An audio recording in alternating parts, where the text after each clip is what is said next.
तो गाइज हमें रॉ की स्टार्टिंग कोडी रोड्स के साथ देखने को मिलती है। कोडी रोड्स बताते हैं कि उनकी इस एरिना से काफी अच्छी यादें जुड़ी हैं। इसके बाद कोडी रोड्स जजमेंट डे के अगेंस्ट होने वाले अनडिस्प्यूटेड टैग टीम चैंपियनशिप को जीतने की बात करते हैं।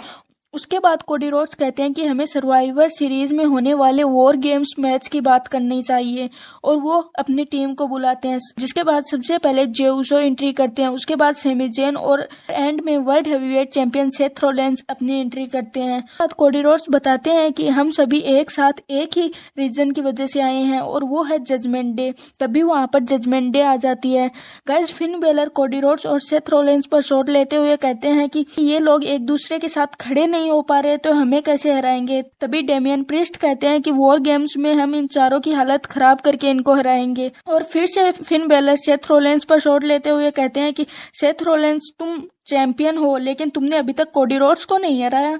तभी गाइस डोमिनिक मिस्टीरियो भी कुछ बोलने की कोशिश करते हैं, लेकिन फैन उन्हें इतना तकड़ा बू कर रहे थे कि डोमिनिक मिस्टीरियो कुछ बोल ही नहीं पाते। उसके बाद सेमी जेन जजमेंट डे से कहते हैं कि तुम ये क्या बात कर रहे हो, तुम्हें यहाँ पर कोई भी नहीं सुनना चाहता और यहाँ पर बात पावर की हो रही है और वॉर गेम में तुम्हारे करियर का यह सबसे बड़ा मैच होगा क्योंकि पावर हम चारों के पास है। अभी कोडी रोड जजमेंट डे का मजाक बनाते हुए कहते हैं कि पावर से याद आया रिया रिप्ली तो नहीं है, आप रिया रिप्ली के बिना ही यहाँ पर कैसे आ गए और रिया रिप्ली तो आपकी लीडर है ना, और अगर रिया रिप्ली आपकी लीडर नहीं है तो कौन है। तभी डेमियन प्रीस्ट कहते हैं कि मैं हूँ जजमेंट डे का लीडर। और गाइस उस पर फिन बेलर का जो रिएक्शन था वो देखने लायक था। उसके बाद गाइस सेथ रोलेंस कहते हैं कि बहुत बातें हो गई, अब मुझे बात नहीं करनी, फाइट करनी है। और सेथ रोलेंस ने डोमिनिक मिस्टीरियो और जेडी मैकडोना को मैच के लिए चैलेंज कर दिया। जिसके बाद गाइस हमें सेथ रोलेंस और Sami Zayn versus Dominik Mysterio और जेडी मैकडोना के बीच मैच देखने को मिलता है।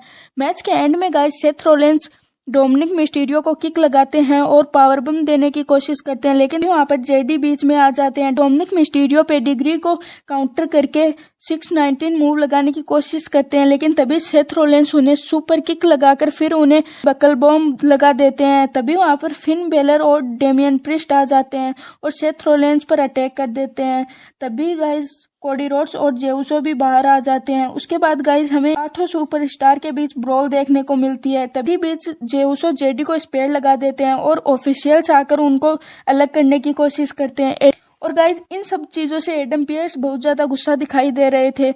उन्होंने कहा कि जो भी सुपरस्टार मेन इवेंट का हिस्सा नहीं है वो इस एरिना से बैन रहेगा। रिया रिप्ली एडम पियर्स के इस फैसले से खुश नहीं थी, जिस पर एडम पियर्स कहते हैं कि जजमेंट डे रॉ को नहीं चलाती बल्कि रॉ जजमेंट डे को चलाती है। इसी बीच गाइस हमें जोई स्ट्रोक रिंग में आती हुई दिखाई देती हैं और इसके बाद हमें रिया रिप्ली और जोई स्ट्रोक के बीच सेगमेंट देखने को मिलता है। रिया रिप्ली स्ट्रोक की तारीफ करती हैं, लेकिन इसके बाद वह कहती हैं कि वह जोई स्ट्रोक को हरा देंगी जोई स्ट्रोक को रिंग से बाहर जाने के लिए कहती हैं। लेकिन जोई स्ट्रोक कहती हैं कि सर्वाइवर सीरीज में वह अपने अधूरे काम को पूरा करेंगी और रिया रिप्ली को रिंग से बाहर भेज देती हैं। बाद गाइस हमें बैक स्टेज कोडी रोड्स और सेथ रोलेंस के बीच सेगमेंट देखने को मिलता है। कोडी रोड्स कहते हैं कि हम साल के 364 दिन हम एक दूसरे के अगेंस्ट हो सकते हैं, लेकिन वॉर गेम्स मैच में हमें एक साथ आना होगा। सेथ रोलेंस कहते हैं कि वो उन्हें बिल्कुल भी पसंद नहीं करते और ना ही शायद कभी कर पाएंगे, लेकिन वो उनकी रिस्पेक्ट करते हैं और इसलिए वो उनके साथ वॉर गेम में एक साथ आएंगे। के बाद गाइज हमें ओटिस वर्सेस शिंसके नाकामुरा के बीच मैच देखने को मिलता है। मैच के एंड में शिंसके नाकामुरा ने ओटिस पर किसाना लगाकर पिन करके इस मैच को जीत लिया। उसके बाद गाइज हमें बैक स्टेज सेथ रोलेंस और ड्रू मैकिंटायर के बीच सेगमेंट देखने को मिलता है। ड्रू मैकिंटायर सेथ रोलेंस से कहते हैं कि क्राउन ज्वेल में वह खुद की वजह से ही हारे थे और वो अपनी हार का जिम्मेदार खुद को ही ठहराते हैं। उसके बाद ड्रू मैकिंटायर सेथ रोलेंस के साथ हैंडशेक करते हैं और उन्हें कांग्रेचुलेशंस भी बोलते हैं। ड्रू मैकिंटायर कहते हैं कि फ्यूचर में फिर से वह वर्ल्ड चैंपियनशिप के लिए मौका जरूर पाएंगे। उसके बाद गाइस हमें पाइपर निवेन वर्सेस टेगन नॉक्स के बीच मैच देखने को मिलता है। मैच के एंड में टेगन नॉक्स ने पाइपर पर रोल अप करके इस मैच को जीत लिया। और उसके बाद गाइस हमें टोमेस वर्सेस काइजर के बीच मैच देखने को मिलता है। मैच के एंड में रिंग के बाहर विची गार्गनो पर अटैक कर देती है, जिससे टोमेसो का ध्यान उनकी तरफ चला जाता है और इसका फायदा उठाकर काइजर ने टोमेसो पर रोल अप करके इस मैच को जीत लिया। उसके बाद गाइस हमें जायली वर्सेस हॉटवेल के बीच मैच देखने को मिलता है और इसके अंदर गाइस जायली ने हॉटवेल को हराकर मैच को जीत लिया। मैच के एंड के बाद गाइस बेकी लिंच वहां पर आ जाती है और बेकी लिंच जायली से लड़ने रिंग में आती है, लेकिन जायली वहां से भग लेती है। उसके बाद गाइस बेकी लिंच जायली को अगले हफ्ते सिंगल मैच के लिए चैलेंज करती है। उसके बाद गाइस हमें बैक स्टेज द मिज और गुंथर के बीच सेगमेंट देखने को मिलता है। मिज गुंथर से कहते हैं कि पहले तुम मेरा मैच देखो, उसके बाद ही कुछ बोलना। गुंथर मिज को ऑल द बेस्ट कहते हैं। उसके बाद गाइस हमें द मिज वर्सेस आइवार के बीच मैच देखने को मिलता है। मैच के एंड में द मिज ने रोप्स की हेल्प से आइवार को पिन करके इस मैच को जीत लिया। मैच के बाद गाइस जॉनसन रीड आइवार पर अटैक कर देते हैं। उसके बाद गाइस मैन इवेंट में हमें कोडी रोड्स और जे उसो वर्सेस जजमेंट डे के बीच मैच देखने को मिलता है।